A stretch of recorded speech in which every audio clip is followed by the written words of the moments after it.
Next up we have the hardest trophy of 2024 award, and this is for trophies that proved to be a real tough challenge for me to try and unlock them, really testing my skills. So here are the nominees. The Karate Kid Street Rumbles Learn Fly Trophy.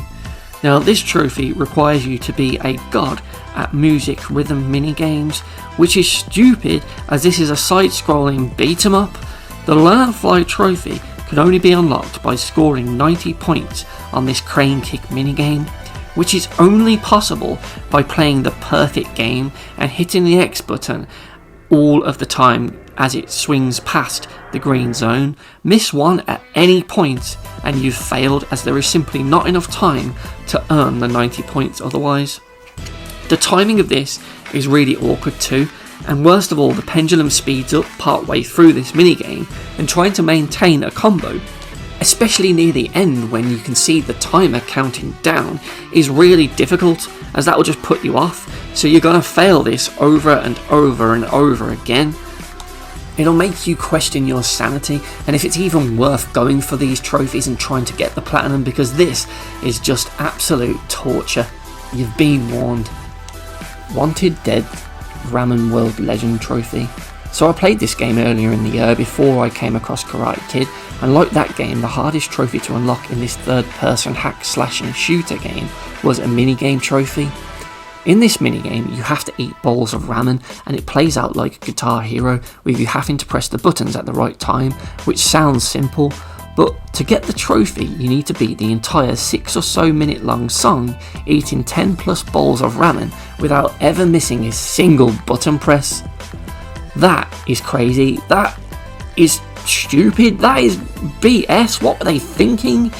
It's not simple either, as you have to use the face buttons and the triggers with single, double taps, triple taps and holds throughout, which come at you really fast. How do they expect you to be perfect for that long with well over 3, 4, maybe even 500 button presses along the way?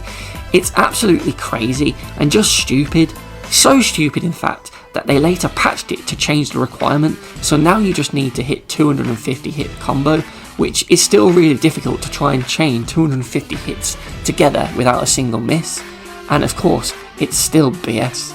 The Consolidate the Material Bronze Trophy, which is unlocked for beating the original Tomb Raider 1 on New Game Plus, which is basically a hard mode version of the original game with a whole bunch of different changes and modifiers. So one of the main things you'll notice is different in this mode is that there are no longer any health item pickups, so you'll never find any medipacks in the game, as they've all been replaced with different ammo types for your Uzi and shotgun, which means you can't heal the conventional way.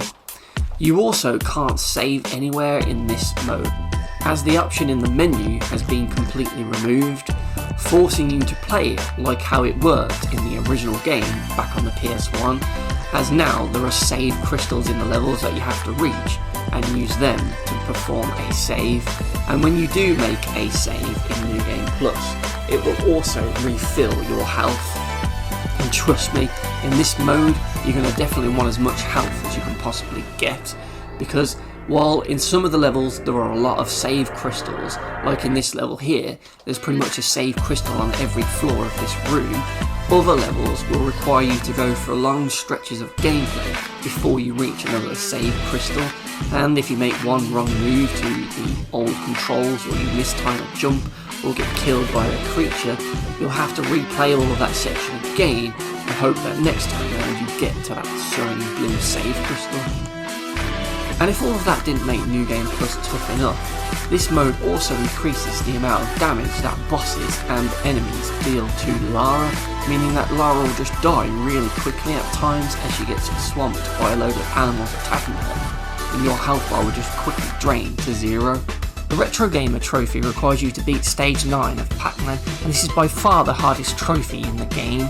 turning the Platinum difficulty from a simple, fun and easy 2 out of 10 and bulking it up into a tougher and more frustrating 7 out of 10. And if I wanted the Silver Retro Gamer trophy, I'd have to master Classic Pac-Man, collecting all the pellets and avoiding all the ghosts to clear 9 stages of this classic game, and if I died more than 4 times, I'd have to start it all over again. This game was originally made for the arcades, and it was a game meant to eat your quarters and get you to spend more money, so trying to get through the maze and eat all the pellets whilst avoiding the 4 ghosts was never going to be a walk in the park. Even with the 4 power pellets for you to grab that let you attack the ghost, it's still hard as these power-ups get weaker the further you get into the game. A stage is cleared once you have eaten all of the small pellet dots in the maze, and then you have to do it all over again for the next stage. It sounds simple, but it's actually really challenging, and in this repacked version you can only earn 1 extra life upon earning 10,000 points, whereas in the original arcade game you'd get another life per 10,000 points, so here it's actually harder.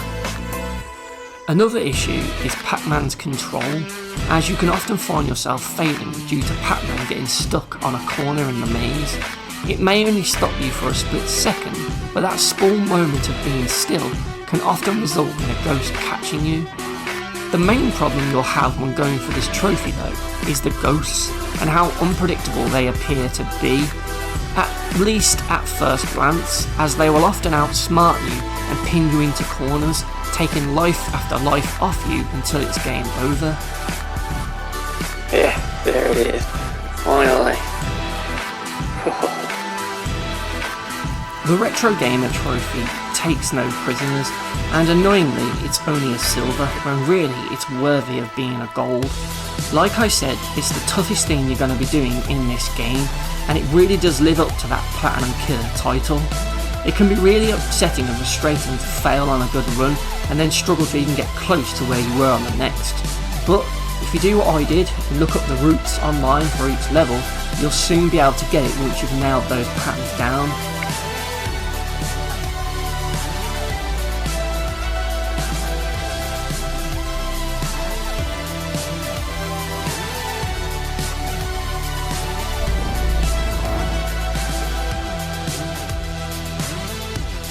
Why did it have to be 90 points? Why couldn't it have been a 60-second minigame and you can score double that in that time, but the trophy is just for 90? That still would have been challenging to try and get 90, or even just giving me 5 more seconds. That would have helped. But no, you have to get it on every swing, and you can't let the whole thing do a whole swing cycle, like going from left to right and then right to left again. You have to get it twice in that swing cycle. So it's just really hard to do, and you'll be playing it for hours and trying it, and then you'll leave it because you'll give up. And when you come back to it the next time, you'll spend like 20 minutes just getting used to the pattern again, because it's just so quick and so precise, and you don't get much leeway in pressing it too fast or too slow, because you'll easily just end up with a miss and just failing your run. It's an absolute nightmare of a trophy, and I hated every second trying to get this one. So please do yourself a favour and just avoid this one, because